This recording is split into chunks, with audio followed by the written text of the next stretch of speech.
जिसके बाद वो बंदा अब फिर से वैसे कहने लगता है कि तुम्हारी हिम्मत कैसे हुई बाहर के लोगों को हमारे घर पर लाने की। तो वेल भी अब उसे समझाने लगती है कि ये मेरे दोस्त हैं, ये किसी को भी नुकसान नहीं पहुंचाएंगे, हम लोग बस लुटेरों को ढूंढना चाहते हैं। पर वो बंदा अभी भी मान नहीं रहा होता है। वो उसे कहता है कि क्या तुम्हें हमारे घर के रूल्स के बारे में नहीं पता है। वो अब पुनी को देखकर कहता है कि तुम यहाँ पर इस मॉन्स्टर को लेकर आ गई। ये सुनकर तो अब पुनी भी काफी गुस्से में आ जाती है और अब वो ताकिरो के बैरियर से बाहर निकलकर अब उसे कहने लगती है कि तुम्हारी हिम्मत कैसे है मुझे एक मॉन्स्टर बुलाने की। वो अब इतने गुस्से में आ जाती है कि अब वो ट्रांसफॉर्म कर जाती है, जो देखकर वो बंदा भी डर जाता है और अब उसे पता चल जाता है कि पुनी तो एक भगवान है। पुनी भी अब कहने लगती है कि हाँ तुमने सही समझा और जो भी मेरा मजाक उड़ाएगा मैं उसे छोड़ूंगी नहीं। ऐसा बोलने के बाद वो बिजली से उन लोगों के ऊपर हमला कर देती है। इस वजह से अब उन लोग की अकल ठिकाने आ जाती है और अब वो बंदा अब माफी मांगने लगता है। वहीं अब पुनी भी उन लोगों को कुछ कहने की कोशिश कर रही होती है पर वो लोग उसकी बात सुन ही नहीं पा रहे हैं। ये देखकर तो अब ताकिरो भी शौक हो जाता है और अब वो सोचता है कि जब पुनी अपने घोड़े वाले फॉर्म में होती है तो सिर्फ उसे वही लोग सुन सकते हैं जिसके पास काफी ज्यादा मैजिक हो। वो लोग अब उनसे पूछने लगते हैं कि आखिर तुम हमारे यहाँ घर पर क्यों आए हो। तो ताकिरो अपने आप को और अपनी पार्टी को इंट्रोड्यूस करता है। वो दिखाता है कि वो एक ऑलराउंडर एडवेंचरर है। तो वो बंदा भी अब रिलैक्स हो जाता है और बताता है कि उसका नाम इलकार है और वो यहाँ का एक वॉरियर है जो कि अपने घर को प्रोटेक्ट करता है। और अब उन लोग को विलेज की तरफ लेकर जाने लगता है। वहीं पर अब जाते हुए अब पुनी ताकिरो से कहने लगती है कि विलेज में मुझे काफी एक अनप्लीजेंट प्रेजेंस सेंस हो रही है। पर वो लोग अब इतना ज्यादा गौर नहीं करते और अब वो लोग अब आगे पहुंचते हैं। आगे बढ़कर अब वो लोग एक पेड़ के पास आ जाते हैं। उन्हें पता चलता है कि यही एल्फ का विलेज है। इलकार अब उन लोग को बताने लगता है कि अंदर जाने से पहले तुम लोग को अपने आप को पहले प्यूरिफाई करना होगा पानी में जाके। तो ताकिरो भी कहते हैं ठीक है, पर उससे पहले मैं एक चीज करना चाहता हूँ। वो बताता है कि यहाँ पर काफी ज्यादा माना पोल्यूशन है, मैं इसे क्लीन करना चाहता हूँ। ऐसा बोलकर अब अपने मैजिक का यूज करके माना पोल्यूशन को क्लियर कर देता है और अब सभी लोग अब काफी ज्यादा रिलैक्स फील करते हैं। ये करने के बाद अब ताकिरो सोचता है कि उसका जो क्लीन स्पेल निकली थी वो काफी ज्यादा ही पावरफुल निकली थी। ऐसा इस वजह से क्योंकि इस विलेज में जो माना है वो काफी डेंस है। इसके बाद वो लोग अब आगे बढ़ते हैं। उस पेड़ पर चढ़ने के बाद अब वेल उन लोग को बताती है कि ये एक ग्रेट ट्री गोवान है। इसके अंदर एक पैलेस है, वहीं पर ही हाई एल्फ रहते हैं। अंदर हाई एल्फ या फिर वही लोग जा सकते हैं जिसको परमिशन मिली हुई होती है। ये सुनने के बाद क्ले अब काफी हैरान हो जाता है और वो वेल से कहता है कि इसका मतलब तुम एक हाई एल्फ हो। जिस पर वो भी कहती है कि हाँ। तब ताकिरो कहने लगता है कि इसमें कोई गलत बात है क्या, अगर तुम एक हाई एल्फ हो तो फिर क्या हुआ। तो वो बताती है कि हाई एल्फ होने के बाद भी मैंने लॉस को ब्रेक किया। दरअसल जो हाई एल्फ होते हैं वो विलेज को छोड़कर नहीं जा सकते हैं। क्ले भी बताने लगता है कि जो हाई एल्फ होते हैं वो रूल्स और रेगुलेशन को काफी अच्छे से फॉलो करते हैं। लाइक इनके रूल्स काफी ज्यादा स्ट्रिक्ट होते हैं। जो सुनकर अब ताकिरो कहता है कि तो फिर क्या हुआ, अगर तुम्हारी चॉइस विलेज को छोड़ना है तो तुम अपनी चॉइस फॉलो कर सकती हो, वो इम्पोर्टेंट है रूल से भी ज्यादा। अपनी मर्जी की चीजों को करना। मुझे विश्वास है कि तुम्हारा कोई ना कोई कारण तो रहा ही होगा जिसकी वजह से तुम इस विलेज को छोड़ कर गई थी। मैं मानता हूँ कि लॉस को फॉलो करना सही रास्ता होता है, पर अपने दिल को मार के कोई चीज ना करना उससे भी बुरा होता है। तुम जैसे जीना चाहती हो तुम वैसे जी सकती हो। ये सुनने के बाद वेल भी काफी शौक हो जाती है और वो शर्माने लगती है। दूसरी तरफ क्ले भी कहने लगता है कि हाँ मैं भी अपने विलेज के रूल्स की इतनी परवाह नहीं करता हूँ। जिस पर अब पुनी भी कहती है कि हाँ सही किया, हाई एल्फ जो लोग होते हैं वो स्मॉल माइंडेड लोग होते हैं, उनके लिए उनकी छोटी सी ही जो दुनिया है वही सब कुछ है। उन लोग की ये बातें सुनकर अब वेल अब काफी खुश हो जाती है और अब वो इमोशनल होकर रोने लगती है कि उसके साथ ही उसको सपोर्ट करते हैं। इसके बाद वो लोग अब पैलेस के अंदर पहुंचते हैं और अब उन लोग को वहाँ पर एक लड़की दिखाई देती है जिसका नाम एम्ब्रे है। एम्ब्रे भी अब वेल को देखकर काफी खुश हो जाती है और अब वो उसका स्वागत करती है। जिस पर अब वेल कहती है कि मैं चाहती हूँ कि तुम मेरे बड़े भाई को बताओ कि मैं उससे मिलना चाहती हूँ। तो वो भी अब मान जाती है। जिसके बाद वो सभी लोग अब बैठकर अब वेल के भाई के आने का वेट कर रहे होते हैं। जिसके बाद अब वेल का भाई भी आ जाता है। पर अब ताकिरो ये देखकर काफी ज्यादा शौक हो जाता है कि वेल का जो भाई है वो तो काफी छोटा है। वहीं पर वेल भी अपने भाई को देखकर काफी खुश जाती है और अब वो जाकर उसे गले लगाने वाली होती है। पर अब उसका भाई उसे डॉज कर लेता है और कहता है कि मैं नहीं चाहता हूँ कि तुम अपनी ताकत से मुझे कुचल दो। वैसे तुम अपने साथ अपने साथियों को लेकर आई हो, इन्हें मुझे इंट्रोड्यूस करो। तो वो भी अब अपने भाई को इन सभी को इंट्रोड्यूस करती है। वो बताती है कि ये मेरी पार्टी के मेंबर्स हैं। वेल भी अब उन लोग को अपने भाई से इंट्रोड्यूस करती है। वो बताती है कि ये मेरा बड़ा भाई है, इसका नाम है ओरचेस्टो और ये यहाँ का गवर्नर भी है। वहीं पर अब ताकिरो को उसके नाम को लेने में दिक्कत हो रही होती है। वो पूछता है कि क्या मैं तुम्हें अर बुला सकता हूँ, तो वो भी मान जाता है। जिसके बाद अर अब जाकर अब पुनी के सामने बाव करता है। तो वह उसे कहता है कि मुझे काफी खुशी है कि आप मेरे होमलैंड में आई। ऐसा बोलकर अब वो हाथ मिलाकर ताकेरू से माफी मांगने लगता है क्योंकि उसके ऊपर उसके साथियों ने हमला कर दिया था। वहीं पर अब ताकेरू उसके छोटे से हाथ देखकर काफी शॉक हो जाता है, जिस पर अब बर कहता है कि तुम ये सोचे हो ना कि मैं एक हाई एल्फ हूँ, पर फिर भी मैं काफी छोटा हूँ। हमारा बस टाइटल बड़ा है, मानो या ना मानो हमारा जो क्लैन है वो कर्स है, इसे बदला नहीं जा सकता है। ये सुनकर वेल अब रोने लगती है और कहती है कि लेकिन इससे फर्क नहीं पड़ता, मैं हमारे विलेज को इस कर्स से बचाना चाहती हूँ। मैं ऐसे फ्यूचर को एक्सेप्ट नहीं कर सकती हूँ जहाँ पर हमारी जो रेस है यानी कि जो हमारी जाति है वो पूरी तरह से खत्म हो जाएगी। ये सब सुनकर तो अब ताकेरू भी कंफ्यूज हो जाता है और सोचने लगता है कि आखिरकार ये क्या हो रहा है। वेल को रोता हुआ देखकर अब ताकेरू से माफी मांगता है। वो कहता है कि माफ करना, मेरा छोटा भाई ऐसे ही रोने लग जाता है। ये सुनकर तो अब ताकेरू काफी ज्यादा शौक हो जाता है। उसे अब ये पता चलता है कि वेल एक लड़का है। वहीं वेल कहती है कि मैं एक लड़की तो हूँ पर मैं थोड़ी सी एक आदमी भी हूँ, जिस पर अब ताकेरू कहता है कि ये क्या बात हुई। ऐसा बोलकर अब वो क्ले और पुनी से भी कहता है कि तुम लोग तो बिल्कुल भी हैरान नहीं हो रहे हो। तो क्ले कहता है कि ये तो नॉर्मल है, ऐसे भी लिजर्ड मैन पैदा होते हैं जो कि लड़की भी होते हैं और लड़का भी होते हैं। और अब कहने लगता है कि मेरी फैमिली का कर्ज सिर्फ मुझ पर ही खत्म नहीं हुआ, वेल भी कर्ज हो गई, इस वजह से मेरे ऊपर काफी बर्डन है। तब ताकेरू भी सोचने लगता है कि आखिर ये कर्स ब्लड लाइन है क्या ये यहाँ पर हाई एल्फ के बारे में बात कर रहा है। और अब उन लोग को रेस्ट करने के लिए कहता है। पर अब ताकेरू कहता है कि क्या तुम उससे पहले मुझे ये बता सकते हो कि इस विलेज के अंदर जो माना पार्टिकल्स हैं वो इतने ज्यादा डेंस क्यों हैं। ये सुनकर और हैरान हो जाता है और कहता है कि मैं काफी हैरान हूँ कि तुम ये सेंस कर पाए। सच बताऊं तो आधे साल से जो माना का कॉन्सेंट्रेशन है वो बढ़ता ही जा रहा है। जिस पर अब ताकेरू कहता है कि अगर तुम्हें कोई परेशानी ना हो तो क्या मैं एक चीज ट्राई कर सकता हूँ। तो अर भी मान जाता है। अगले सीन में ताकेरू अब बाहर आता है और वो मैजिक स्टोन क्रिएट करने लगता है, जो देखकर गार्ड सब डर जाते हैं और कहते हैं कि ये तो खतरनाक है। ऐसा बोलने के बाद वो ताकेरू को रोकने के लिए आ रहे होते हैं, पर तभी अर उन लोगों को रोक लेता है और कहता है कि रुक जाओ, इसे ये करने दो। जिसके बाद हम लोग अब देखते हैं कि ताकेरू एक काफी बड़ा माना स्टोन क्रिएट कर देता है और वो अर से कहता है कि इस पर हाथ रख के स्टार्ट कहो। तो अर भी ऐसा करने वाला होता है। गार्ड्स भी अर को रोकने की कोशिश करते हैं पर वो अब उस माना स्टोन को टच करके स्टार्ट कह देता है। जिसके बाद वो माना स्टोन अब काफी ऊपर आसमान में जाता है और अपनी पावर का यूज करके वो अब इस विलेज के सारे माना को ठीक कर देता है और जितना भी जो डेंस माना था वो अब पूरी तरीके से क्लियर हो जाता है। विलेज के सभी लोग भी अब पहले से काफी ज्यादा बेहतर फील करते हैं। ये देखकर अब ताकेरू से कहता है कि इसका मतलब तुम ही वो पर्सन हो जिसका जो खून है वो डिफरेंट है। इसके बाद सभी लोग अब ताकेरू के सामने भाव करने लगते हैं, जिसे देखकर वो भी शॉक हो जाता है और कहता है कि तुम्हें क्या कह रहे हो। तो और अब ताकेरू को कुछ एंशिएंट वर्ड्स दिखाता है जो कि हाई एल्फ्स के बीच में पास डाउन किए गए हैं। ताकेरू भी उन वर्ड्स को पढ़ पा रहा होता है। उसमें लिखा था कि जब जो नीला स्काई होगा उसके अंदर जब अंधकार होगा तब जो सेक्रेड ब्लड है वो गायब हो जाएगा, जो जमीन है वो बंजर बन जाएगी और सभी लोग मर जाएंगे। जब तक सेक्रेड सोर्स खत्म नहीं होगा तब तक ये तबाही चलती रहेगी, पर जब एक बंदा आएगा जिसका जो खून होगा वो अलग होगा, वो आएगा और धरती के ऊपर जिंदगियों को वापस लाएगा। ये सुनकर ताकेरू अब वर से कहता है कि इसमें लिखा है कि जो सेक्रेड ब्लड है वो गायब हो जाएगा, शायद से सेक्रेड ब्लड हाई एल्फ को कहा गया है। जिस पर अबर भी कहता है कि हाँ, इसका मतलब ये हो सकता है कि भविष्यवाणी की गई है कि जो हमारी जो प्रजाति है वो खत्म हो जाएगी। तो ताकेरू भी कहता है कि हाँ, और इसमें लिखा है कि एक पर्सन जिसका दूसरा खून होगा। क्या यहाँ पर मेरी बात हो रही है? जिस पर अर कहता है कि हाँ। तो ताकेरू कहता है कि मैंने तो सिर्फ मानव पार्टिकल्स को ही ठीक किया है, मैंने किसी को भी रिवाइव नहीं किया।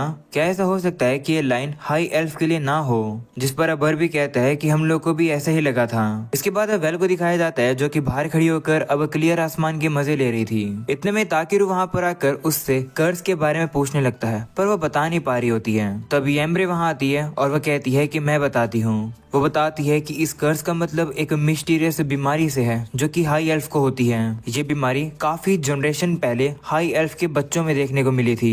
इस बीमारी की वजह से उनकी बॉडी प्रॉपर्ली डेवलप नहीं हो पाती है, पर अब से 50 साल पहले इस बीमारी के जो सिम्टम्स थे वो और भी ज्यादा बदतर हो गए। ऐसा हुआ कि पूरी जो जाति है वो ही कर्स हो गई और जैसे ही जब एक नया बच्चा जन्म होता है तब वो कुछ ही दिनों में मर जाता है। ऐसा बोलकर अब वो काफी रोने लगती है और कहती है कि हमें नहीं पता कि ऐसा क्यों हो रहा है, इस कर्ज की वजह से मेरा बच्चा भी मुझसे दूर चला गया। ये सब कुछ अब देखकर ताकेरू को काफी ज्यादा बुरा लगता है। वो सोचता है कि आखिर ऐसा कैसा कर्ज है अगले सीन में ताकेरू अब एल्फ की रानी मेलकारिया से मिलने जाता है। मेलकारिया दरअसल किसी के कलर यानी कि ओरा को देख सकती है। वो अब कहती है कि तुम्हारा ये जो कलर है ये काफी इंटरेस्टिंग है।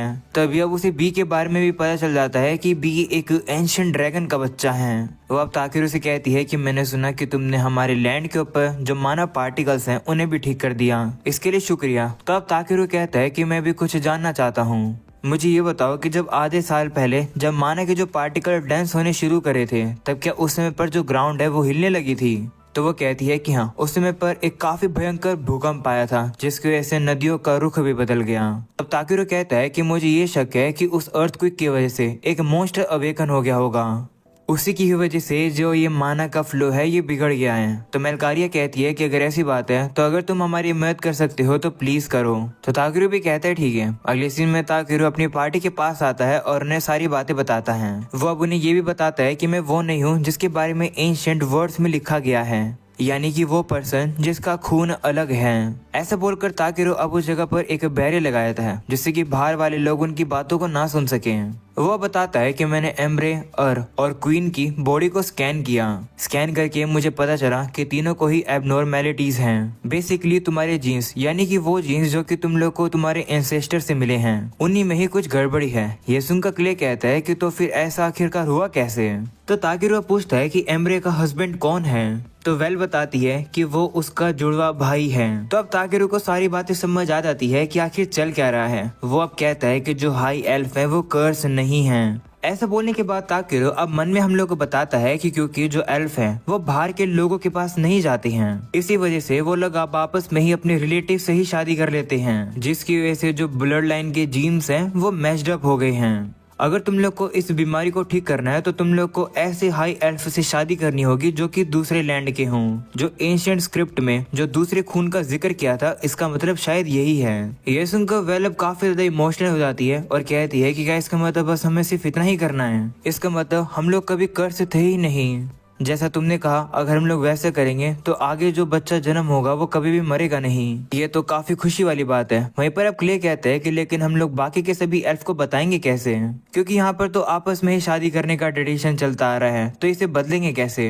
तो ताकेरू भी कहता है कि हाँ, ये तो दिक्कत की बात है। एक ऐसा ट्रेडिशन जो कि काफी सालों से चला आ रहा है उसे हम लोग रातों रात में ही नहीं बदल सकते हैं। पुनीत, क्यों ना तुम एक काम करो, तुम एक भगवान के तौर पर सभी लोगों को वार्निंग दो इस चीज के बारे में। जिस पर वो कहती है कि मैं एल्फ की चिंता क्यों करूं, मुझे फर्क नहीं पड़ता अगर वो खत्म होते हैं तो मैं आखिरकार सभी को क्यों बचाऊं, एक भगवान के लिए सभी लोग बराबर होते हैं। तो अब ताकेरू कहता है कि मैं सभी लोग को बचाने के लिए नहीं कह रहा हूँ, पर यहाँ पर मेरी दोस्त को मेरी जरूरत है, तो मैं बस अपना बेस्ट देना चाहता हूँ। तो अब पुनी भी मान जाती है और वो कहती है कि चलो एक बार चलकर हम लोग एल्फ के भगवान से मिलते हैं जिसका नाम लिबेलानिया है। वो अब ताकेरू से कहती है कि मैं तुम्हारी मदद करूंगी, पर बदले में तुम्हें मुझे वो आलू खिलाने होंगे सोया सॉस के साथ लगाकर। जिस पर ताकेरू भी कहते हैं ठीक है, ये तो काफी इजी रिक्वेस्ट है। अगले सीन में पुनी और बी जाकर अब लिबेलानिया को ढूंढने की कोशिश करते हैं पर उन्हें वो मिलती ही नहीं है। क्ले अब कहने लगता है कि शायद वो अपने आप को छिपा रही है। इस रीजन में जो माना है वो काफी ज्यादा डेंस है, इसका मतलब कुछ न कुछ तो इस एरिया के अंदर चल रहा है। तो अब ताकेरू भी कहता है कि हाँ, सबसे पहले हम लोग कुछ इन्फॉर्मेशन इकट्ठा करते हैं। आसपास में कोई गिल्ड है क्या? जिस पर वेल कहती है कि हाँ, आसपास में दाइमोस गिल्ड है। ये सुनकर क्ले भी कहता है कि जो ये दाइमोस गिल्ड है इसकी काफी अच्छी रेपुटेशन है इस रीजन के अंदर। तो ताकेरू कहता है कि चलो फिर वहीं चलते हैं। इसके बाद वो लोग अब उस गिल्ड के अंदर पहुंच जाते हैं। क्ले बताने लगता है कि इस गिल्ड की सबसे ज्यादा पूरे कॉन्टिनेंट में सबसे हाईएस्ट एवरेज एडवेंचरिंग रैंक है, पर इन लोग का आउटसाइडर के साथ कोई भी कांटेक्ट नहीं है, इसलिए इन लोग को फैंटम गिल्ड कहा जाता है। ये सुनकर ताकेरू सोचता है कि इसका मतलब इन लोग के पास ऐसे रेयर मटेरियल्स की इन्फॉर्मेशन हो सकती है जिसके बारे में किसी को भी नहीं पता है। अंदर आने के बाद अब उन लोग को वहाँ की गिल्ड मास्टर दिखती है जिसका नाम है सहारा, और अब वो उन लोग को ऑलरेडी ही जानती है। तभी क्ले अब बुलेटिन बोर्ड पर जाकर अलग अलग रिक्वेस्ट को देखने लगता है, इस होप में कि उसे किसी इन्वेस्टिगेशन रिक्वेस्ट के बारे में पता चल जाए कि जो कुछ हो रहा है उसके रिलेटेड। पर ऐसी कोई रिक्वेस्ट होती ही नहीं है। ज्यादातर जो रिक्वेस्ट है वो मटेरियल को इकट्ठा करने की रिक्वेस्ट है। तभी ताकेरू को वहाँ पर कैट ईयर फंगस को कलेक्ट करने की जॉब दिखती है। सहारा बताती है कि ये एक ऐसा मशरूम होता है जो कि कीटो होलो के डीप में पाया जाता है, पर हाल फिलहाल में उस एरिया को जो माना पार्टिकल्स है वो इतने ज्यादा डेंस है कि वहाँ पर कोई भी जा नहीं पा रहे हैं। ये सुनकर क्ले कहता है कि जरूर हम लोग को वहाँ पर जाकर कुछ पता चल सकता है। तो ताकेरू भी कहता है हाँ। इतने में ही अब वेल कहती है कि मैं उस जगह पर काफी बार जा चुकी हूँ। मैं तुम लोग को वहाँ तक गाइड कर सकती हूँ। तो अब वो लोग लिबेलानिया के बारे में क्लूज ढूंढने के लिए वहीं पर ही जाने का डिसाइड करते हैं। अगले सीन में हम रात में देखते हैं कि ताकेरू बोतल में एक लिक्विड को तैयार कर लेता है उन लोग को सेफ रखने के लिए, और अब वो लोग सुबह के लिए निकल जाते हैं उस फंगस को ढूंढने के लिए।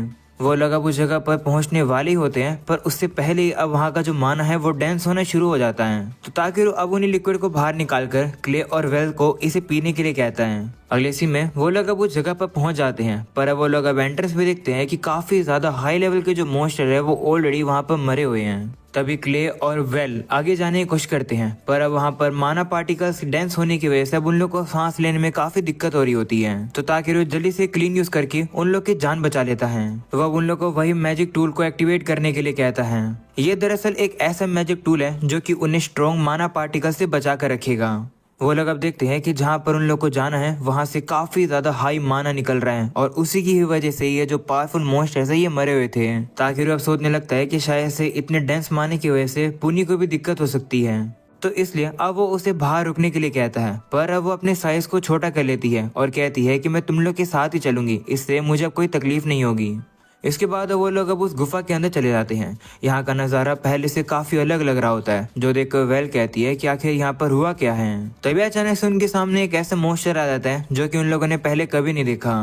वेल अब उसके पास जाने की कोशिश करती है, पर अब वो जो मॉन्स्टर होता है वो हमला कर देता है, लेकिन वेल उसके अटैक को डॉज कर देती है और अब वो उस मॉन्स्टर से लड़ने के लिए तैयार हो जाती है। पर इतने में ही वो लोग अब देखते हैं कि यहाँ पर तो ऐसे ही और भी काफी सारे मॉन्स्टर आ चुके हैं जो कि उन्हें चारों तरफ से घेर लेते हैं। तो उन लोग को भी अब उन सभी से लड़ना पड़ता है, पर ये जो मॉन्स्टर होते हैं ये कुछ ज्यादा ही होते हैं, ये हारने का नाम ही नहीं ले रहे होते हैं। इसलिए ताकेरू अब वेल से कहता है कि हम लोग को एक खुली सी जगह पर लेकर जाओ। तो वो भी अब जल्दी से उन्हें एक खुली सी जगह पर ले आती है, जिसके बाद अब ताकेरू उन दोनों को उसके करीब आने के लिए कहता है। जिसके बाद अब ताकेरू वहाँ पर एक बैरियर लगा देता है, और अब जैसे वो मॉन्स्टर उस बैरियर को पार करने की कोशिश कर रहे होते हैं वो मॉन्स्टर्स अब खत्म हो जाते हैं। जिसके बाद वो लोग वहीं पर बैठकर अब रेस्ट कर रहे होते हैं और खाना खा रहे होते हैं।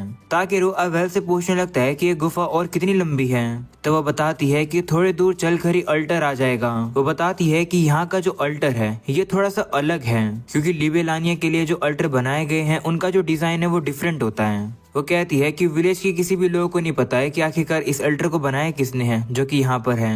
ये सुनने के बाद अब ताकेरू भी अब सोचने लगता है कि कहीं जो यहाँ का जो अल्टर है वो किसी चीज को सील तो नहीं कर रहा। आगे चलने के बाद वो लोग अब नोटिस करते हैं कि यहाँ पर अब उन लोग को और कोई भी मॉन्स्टर देखने को नहीं मिल रहे हैं, जबकि पहले तो उन लोग के ऊपर काफी सारे मॉन्स्टर्स हमला कर रहे थे। उन लोग को अब कुछ बुरी फीलिंग आने लगती है, इसलिए वो लोग अब थोड़ा सा चौकन्ना हो जाते हैं। आगे बढ़ने के बाद अब उन लोग को वो अल्टर भी मिल जाता है। वहाँ पर अब उन लोग को वो फंगस भी दिखता है जो कि काफी बड़ा है। ताकेरू तो उस मशरूम को देखकर काफी ज्यादा खुश रहता है। वो सोच रहा होता है कि वो इसे किस तरीके से खाएगा।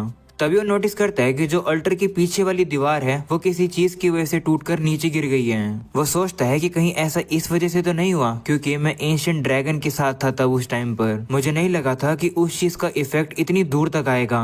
तभी अचानक से अब उन लोग को उनकी तरफ कुछ आता हुआ सेंस होता है, पर उन लोग को कुछ दिख नहीं रहा होता है कि आखिरकार क्या आ रहा है। तभी अचानक से उन्हें पता चलता है कि उनकी ऊपर वाली दीवार के ऊपर तो एक मॉन्स्टर बैठा था जो कि अब नीचे उनसे लड़ने के लिए आ जाता है। स्कैन करने के बाद ताकेरू सभी को बताता है कि ये तो कीट और डार्क स्लग है, वो भी एस रैंक का। ये सुनकर क्ले और वेल काफी ज्यादा हैरान हो जाते हैं क्योंकि ये मॉन्स्टर इतना पावरफुल है कि पास्ट में इसने पूरे एक किंगडम को ही तबाह कर दिया था।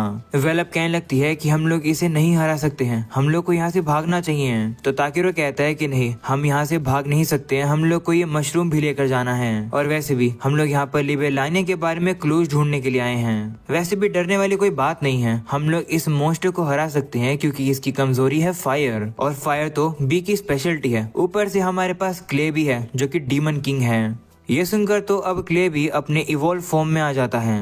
तो अब ताकेरू भी कहता है कि हम लोग हार नहीं सकते हैं, हमारे साथ एक डीमन लॉर्ड है, एक ड्रैगन है और एक गॉड भी है, तो हम लोग हार कैसे सकते हैं। ये सुनने के बाद तो अब वेल भी मोटिवेट हो जाती है। वो कहती है कि ठीक है तो फिर मैं भी लड़ूंगी। जिसके बाद हम लोग अब देखते हैं कि ताकेरू अब उन सभी लोगों के ऊपर अलग अलग बूस्ट लगा देता है और अब वो लोग लड़ना शुरू करते हैं। सबसे पहले बी अब जाकर फायर का हमला कर देता है, पर उस मॉन्स्टर को ज्यादा कुछ नहीं होता है। वो अब हमला करके अब अपने टेंटिकल से अब क्ले को पकड़ लेता है। पर क्ले उसके अटैक से इजीली से निकल जाता है और अब अगली बार जाकर वो उसके टेंटिकल्स को ही काट देता है, लेकिन अब वो टेंटिकल्स काफी जल्दी से ग्रो हो जाते हैं। वहीं बी अब फिर से फायर का हमला करने वाला था, पर इतने में ही वो मोस्टर हमला करके बी को रोक लेता है। ये देखकर ताकेरू भी अब सोचता है कि क्ले और बी के हमले मेन बॉडी तक नहीं लग पा रहे हैं। इस मोस्टर की आंखें नहीं है, फिर भी ये काफी जल्दी से रिएक्ट कर रहा है। शायद ऐसा इसलिए क्योंकि ये अपने एंटीना को एक सेंसरी के तौर पर यूज कर रहा है। वो अब वेल से कहता है कि क्या तुम इस क्रिएचर की एंटीना को खत्म कर सकती हो, तो वो भी मान जाती है और अब वो जल्दी से जाकर उसकी एंटीना को ही काट देती है। और अब वो जो मॉन्स्टर होता है वो कुछ भी देख नहीं पाता है। इस मौके का फायदा उठाकर भी अब फायर से उसके ऊपर हमला कर देता है, जिससे कि वो मॉन्स्टर डैमेज तो होता है पर अब वो अपने आप को काफी जल्दी से रिकवर कर लेता है। अब ताकेरू के दिमाग में एक आइडिया आता है, उसे समझ आ जाता है कि ये जो मॉन्स्टर है ये यहाँ के मॉइस्चर का यूज कर रहे हैं, इसलिए यहाँ के मॉइस्चर को खत्म करने के लिए ताकेरू अब काफी ज्यादा महंगी नमक को बाहर निकाल लेता है और अब अपने मैजिक का यूज करके उस नमक को उठाकर सीधा उस मॉन्स्टर के दे मारता है। इससे वो मॉन्स्टर भी अब काफी ज्यादा डैमेज हो जाता है और अब वो वहाँ से भागने की कोशिश करता है, लेकिन अब क्ले उसके ऊपर एक काफी पावरफुल हमला करके उसे खत्म कर देता है। उसे हराने के बाद वो लोग अब आगे बढ़ते हैं। आगे बढ़कर अब उन लोगों को उसी मॉन्स्टर के काफी सारे अंडे दिखाई देते हैं, जो कि ऑलरेडी थोड़े बहुत हैच भी होने लगे हैं और अगर ये मॉन्स्टर्स बाहर निकल जाएंगे तो काफी तबाही मच जाएगी। स्कैन करके अब ताकेरू को समझ आता है कि इनकी कमजोरी है सनलाइट, इसलिए वो अब अपनी पावर को यूज करके एक काफी तेज रोशनी क्रिएट कर देता है, जिससे कि वो जितने भी अंडे होते हैं वो अब खत्म हो जाते हैं। उन लोग को अब लगने लगता है कि वो लोग अब जीत गए, पर तभी अचानक से उन लोग को फिर से एक काफी खतरनाक माना सेंस होता है सामने की तरफ से। पुनी को पता चल जाता है कि ये जो प्रेजेंस थी ये किसी और की नहीं बल्कि स्पिरिट किंग की है, यानी कि लेबेलानिया की।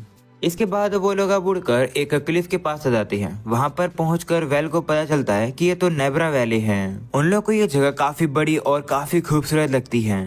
पुनी भी कहने लगती है कि जो लिबेलानिया की प्रेजेंस है वह मुझे आसपास से ही आ रही है। वहाँ पर हम लोग देखते हैं कि काफी सारे एल्फ छिपे हुए थे, पर अब अचानक से एक लड़की बाहर निकलती है और ये लड़की और कोई नहीं बल्कि वेल की बड़ी बहन लुतिकारा है। उसे देखकर अब वेल अब उसके पास चली जाती है। ये देखकर ताकेरू खुश हो जाता है कि ये जो दो बहनें हैं ये आपस में मिल चुकी हैं, पर अब वो ये देखकर काफी शौक हो जाता है कि वो दोनों एक दूसरे को मुक्का मार देती हैं। वो लोग अब आपस में फाइट करने लगते हैं। लुतिकारा भी अब वेल से कहती है कि मैं उस बेकार के विलेज में वापस नहीं जाऊंगी, जिस पर वेल कहती है कि कम से कम जाने से पहले मुझे बता तो जाती। वो लोग अब इसी तरीके से काफी देर तक लड़ाई कर रहे होते हैं। तब उन लोग को रुकवाने के लिए ताकेरू अब वेल से कहते हैं कि अगर तुम नहीं रुकोगी तो मैं तुम्हें रात का खाना नहीं दूंगा। ये सुनकर वो डर जाती है और अब अपनी फाइट को रोककर अपने आप को नहलाने के लिए चली जाती है। जिसके बाद अब ताकेरू अब लुतिकारा के पास आता है और कहता है कि माफ करना, मैंने तुम्हारी फाइट रुका दी बीच में। तो वो भी कहती है कि कोई बात नहीं, काफी समय बाद वेल से लड़ाई करके मजा आया। वैसे मैंने कभी सोचा नहीं था कि वो एक इंसान को अपना दोस्त बनाएगी और एक हैंडसम लिजर्ड मैन को भी। वहीं अब ताकेरू देखता है कि लड़ने की वजह से वो काफी गंदी हो चुकी है, इसलिए वो क्लीन यूज करके उससे साफ कर देता है। ये देखकर अब लुतिकारा भी शौक हो जाती है। वो अब ताकेरू से कहती है कि मैं एक प्रीस्टेस हूँ, इसलिए मैं बता सकती हूँ कि तुम एक इंसान हो, पर तुम कोई एक नॉर्मल इंसान नहीं हो। वो अब ताकेरू से वेल के बारे में कहती है कि वेल ने तुम्हें काफी परेशानी दी होगी ना, वो काफी ज्यादा रेकलेस है, उसकी बिहाफ में मैं तुमसे माफी मांगती हूँ। तो ताकेरू कहता है कोई बात नहीं, वैसे भी उसने मुझे बचाया है। जिस पर अब लुतिकारा कहती है कि तुम्हें पता तो है ना कि जो वेल है वो एक हाई एल्फ है और ऊपर से उसकी जो ब्लड लाइन है वो कर्स है। तो ताकेरू कहता है कि हाँ मुझे पता है, लेकिन मुझे उन सबसे फर्क नहीं पड़ता, मेरे लिए वेल बस वेल है। ये सुनकर लुतिकारा काफी ज्यादा शौक हो जाती है। अगले सीन में हम देखते हैं कि रात हो जाती है, जहाँ पर ताकेरू सभी लोगों के लिए खाना तैयार करता है। सभी लोगों को वो खाना काफी पसंद आता है और अब सभी लोग अब पार्टी कर रहे होते हैं। वहीं अब पार्टी चल ही रही होती है, लेकिन ताकेरू और भी काफी थक जाते हैं, इसलिए वो अब अकेले में आकर बैठ जाती है। इतने में अब उसके पास लुतिकारा भी आ जाती है। वो ताकेरू का शुक्रिया करके कहती है कि काफी समय बाद मुझे इतना मजा आया, तुम काफी इंटरेस्टिंग हो, अब पता चला कि आखिरकार वेल तुम्हारे साथ क्यों चलना चाहती है। ऐसा बोलकर वो ताकेरू को अपनी बेटी दिखाती है, इसका नाम तिलवे है। वो अब ताकेरू को बताती है कि इसी की वजह से मैं विलेज में वापस नहीं जाना चाहती हूँ। ऐसे बोलकर वो यही बताती है कि मैं वेल से काफी ही ज्यादा प्यार करती हूँ। जब मैं श्राइन के अंदर बंद रहती थी तो वो हमेशा मेरे पास आया करती थी, मुझे मोटिवेट करने के लिए वो मुझे अपने पूरे दिन की कहानियां बताया करती थी। उस समय पर मैंने सोचा कि अगर मेरा कहीं बच्चा होगा तो मेरा वो वेल के साथ होगा, पर मुझे बाद में पता चला कि जो वेल है वो एक कर्स पर्सन है। जब मुझे ये पता चला तब मैं काफी टूट गई थी।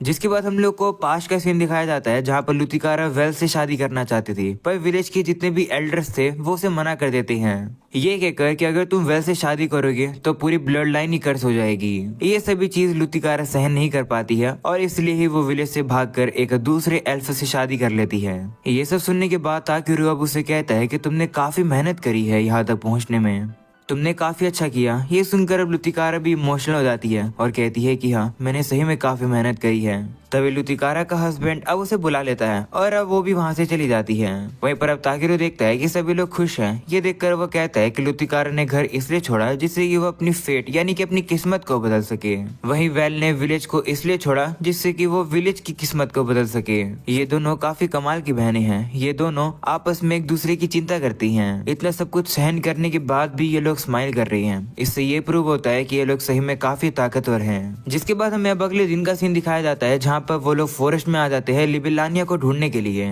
इस बार उन लोग के साथ यहाँ पर वेल नहीं आई है, वो अपनी बहन के साथ बातें करने में बिजी है। वो लोग अब आगे बढ़ते हैं और अब अचानक से उन लोग के सामने स्पिरिट किंग आ जाता है। मेरे ख्याल से ये जो लिबिलानिया है ये ट्रांसजेंडर है। वो कहता है कि मैं लिबिलानिया हूँ, इस फॉरेस्ट का रूलर और स्पिरिट किंग। वहीं लिबिलानिया को क्लियर तो देख ही नहीं पा रहा है। इसके बाद अब लिबिलानिया ताकेरू को गले लगा लेता है और कहता है कि मैंने काफी ज्यादा हार्डवर्क किया था और वहाँ पर एंशिएंट स्क्रिप्ट लिखी थी, पर फिर भी वो एल्फ उसे अच्छे से समझ नहीं पाए।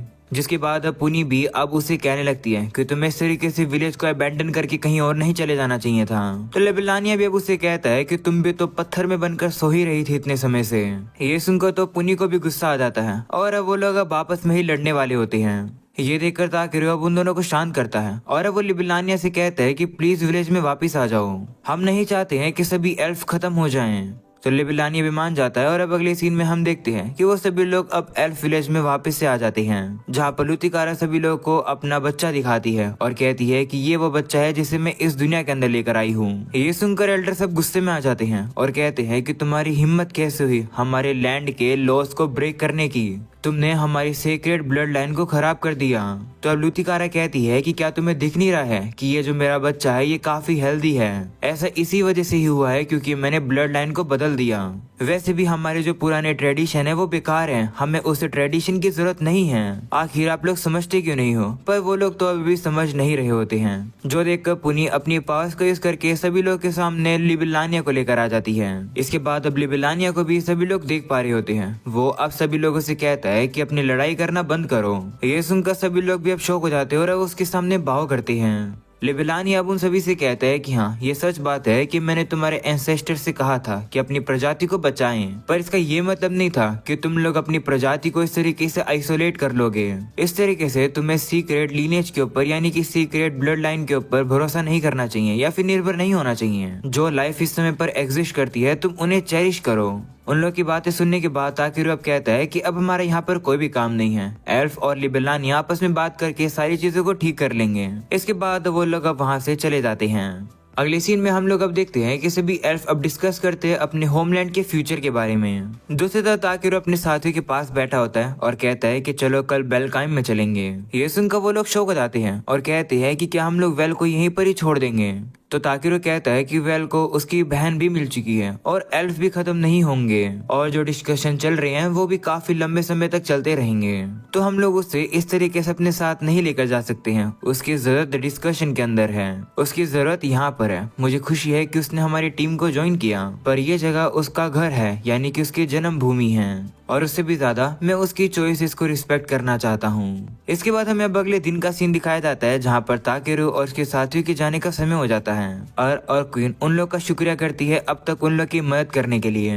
वहीं हम लोग वेल को देखते हैं जो कि काफी उदास से खड़ी थी, वो उन लोग की तरफ देख भी नहीं रही होती है। ये देखकर क्ले अब ताकेरू से कहता है कि क्या तुम श्योर हो कि हमें वेल को यहीं छोड़ देना चाहिए? तो ताकेरू कहता है कि हाँ, मेरे ख्याल से वेल ने अपने आप ही डिसाइड कर लिया है कि उसे क्या चाहिए और ये उसका आंसर है। ऐसे बोलकर ताकेरू अब वेल से भी जाकर कहता है कि हम लोग जा रहे हैं, जिस पर वो कहती है कि क्या तुम कुछ और दिन नहीं रुक सकते हो? तुम हमारे गेस्ट हो, तुम्हारी खातिरदारी हमें और भी करनी है।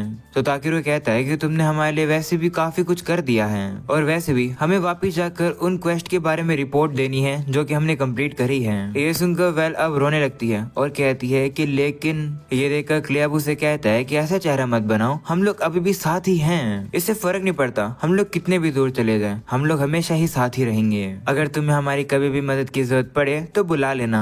ऐसा बोलकर वो लोग अब चले जाते हैं। वहीं पर वेल काफी ज्यादा रोती है। इसके बाद हम लोग अब देखते हैं कि ताकेरू और उसकी पार्टी अब बेलकाई में वापस आती है। सबसे पहले ताकेरू अब जाकर वही सीजर्स को लेता है जिसका ऑर्डर उसने दिया था।